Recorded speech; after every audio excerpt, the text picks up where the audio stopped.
గత కొన్ని రోజులుగా పూణేలో జికా వైరస్ కేసులు పెరుగుతున్నాయి. ఇతర రాష్ట్రాలలో ఈ ఇన్ఫెక్షన్ ముంపు పెరుగుతోంది. దీంతో Indian council of medical research మార్గదర్శకాలను విడుదల చేసింది. సో ఈ వైరస్ గురించి మనం కూడా కొన్ని విషయాలు తెలుసుకుందాం.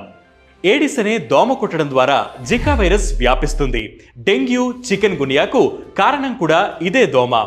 జికా వైరస్ ఉన్నవారిని కుట్టిన దోమ వేరే వ్యక్తిని కుట్టడం ద్వారా ఈ వ్యాధి వ్యాపిస్తుంది. గర్భవతులకు ఈ వైరస్ వస్తే పుట్టబోయే బిడ్డకు కూడా అది వ్యాపించే అవకాశం ఉంటుంది. జికా వైరస్ సోకినప్పుడు జ్వరం, తలనొప్పి, ఒళ్లంతా దద్దురులు, కీళ్ల నొప్పులు, కళ్ళు మంటలు, అలసట, పొత్తి కడుపులో నొప్పి వంటి లక్షణాలు కనిపిస్తాయి. ముఖ్యంగా వర్షాకాలంలో ఈ లక్షణాలు కనిపిస్తే వెంటనే డాక్టర్ని సంప్రదించాలి. ఇక ఈ వైరస్ బారిన పడకుండా ఉండాలంటే దోమలు కుట్టకుండా జాగ్రత్తలు వహించాలి.